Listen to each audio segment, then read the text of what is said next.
उत्तर प्रदेश में 10 सीटों पर उपचुनाव होने से पहले भाजपा संगठन उत्तर प्रदेश में कुछ बड़ा होने जा रहा है। इस तरह की खबरें चल रही हैं मीडिया में। तो सीएम योगी आदित्यनाथ को लेकर जहां एक तरफ संगठन के लोग केशव प्रसाद मौर्य डिप्टी सीएम राष्ट्रीय अध्यक्ष जो भाजपा के हैं जेपी नड्डा से मुलाकात कर चुके हैं और उनका साफ संदेश है कि उनके साथ यानी ओबीसी के साथ अनदेखी की गई है, इसलिए उन्हें मुख्यमंत्री का पद चाहिए और इसलिए वे राष्ट्रीय अध्यक्ष भाजपा जेपी नड्डा से मिल चुके हैं। और संगठन और योगी के बीच खींचातान जो है उससे साफ लग रहा है कि भाजपा के अंदर अच्छा नहीं चल रहा है। भाजपा यूपी में कुछ बड़ा होना चाहिए।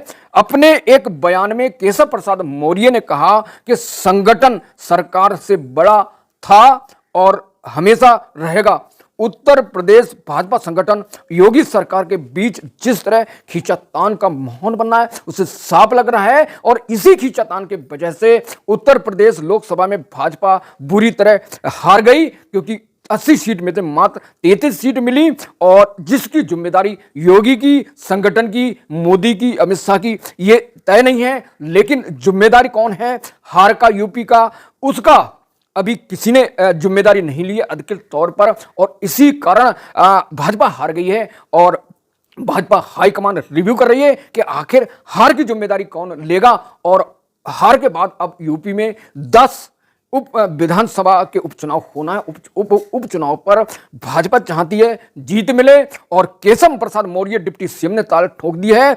उनसे मंत्री, सांसद, विधायक और पूर्व सांसद मिल रहे हैं लगातार और ऐसा मीडिया सूत्रों का दावा है कि इस बार मुख्यमंत्री की गद्दी पर केशव प्रसाद मौर्य बैठना चाहते हैं और इसलिए वह योगी के खिलाफ ताल ठोके हुए हैं। तो अब देखते हैं कि हाईकमान इस मामले में भाजपा हाईकमान क्या निर्णय लेता है, लेकिन इससे साफ संदेश लग रहा है कि भाजपा उत्तर प्रदेश में खींचातान है और तलवारें खिंची हैं योगी के कैबिनेट के बीच और केशव प्रसाद मौर्य के बीच। जहां एक तरफ डिप्टी सीएम केशव प्रसाद मौर्य को भाजपा हाईकमान से बहुत बड़ी ऑक्सीजन मिल रही है और हाईकमान भी चाहता है योगी को हटाया जाए और केशव प्रसाद मौर्य को बैठाया जाए, लेकिन योगी ताकतवर नेता हैं, उनके साथ उनके आरएसएस का समर्थन है और कई बार कोशिश करने के बाद दोस्तों योगी को कोई हटा नहीं सका। इस बार 10 सीटों पर विधानसभा चुनाव होने इससे पहले केशव प्रसाद मौर्य नाराज है संगठन से, पार्टी से। वे चाहते हैं मुझे मुख्यमंत्री बनाया जाए उत्तर प्रदेश का, ताकि मैं बागडोर को संभालूं और 10 सीटों को जिता सकूं यूपी से। तो केशव प्रसाद जेपी नड्डा से मिल चुके हैं और गुटबाजी इससे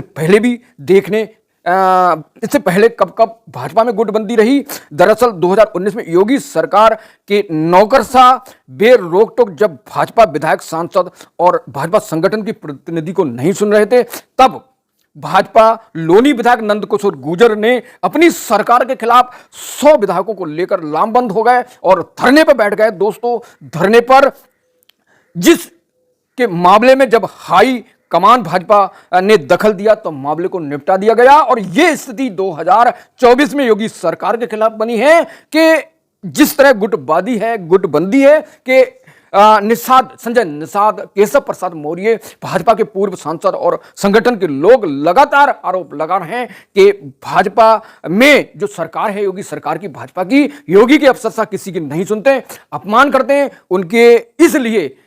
इसलिए भाजपा यूपी से हारी है और इसका इंतजाम योगी को हटाकर किया जाएगा। यह मीडिया सूत्रों का दावा है, मेरा नहीं। योगी के कार्यकाल को लेकर लगातार उनके निशाने पर बने हुए हैं जो भाजपा के लोग हैं, जो अमित शाह के लोग हैं, जो संगठन के लोग हैं। और इसमें जब तक आरएसएस, नरेंद्र मोदी प्रधानमंत्री दखल नहीं देते तब तक इस समस्या का हल नहीं होगा। तो भाजपा में इस तरह की खींचातान चलेगी। 2017 से पहली बार योगी सत्ता में आए तब भाजपा में खींचातान और गुटबंदी को देखने को मिला। उस टाइम घमासान था। तब केशव प्रसाद मौर्य को योगी ने समझाया, मुलाकात की, उसके बाद भी मामले को निपटा दिया गया। 2024 के लोकसभा चुनाव में भी यूपी में गुटबाजी को देखने को मिली है, जहां यूपी में गृह मंत्री अमित शाह ने यूपी लोकसभा की बागडोर खुद रखी और योगी आदित्यनाथ को दरकिनार कर यूपी की 80 सीटों पर लोकसभा चुनाव लड़ा। नतीजा सबके सामने है कि यूपी भाजपा में फजीयत हुई, 33 सीटें मिली और गुटबंदी के चलते भाजपा हार गई। अब यूपी में 10 सीटों पर उपचुनाव होना है, तो इसको लेकर दो गुटों में अमित शाह, दूसरी तरफ केशव प्रसाद मौर्य हैं। तो अब भाजपा हाईकमान एक बार फिर यहां दखल देगी, तभी ये 10 सीटों पर रणनीति तय होगी। लेकिन सीएम योगी आदित्यनाथ ने 10 सीटें जीतने के लिए पूरी तैयारी कर ली है और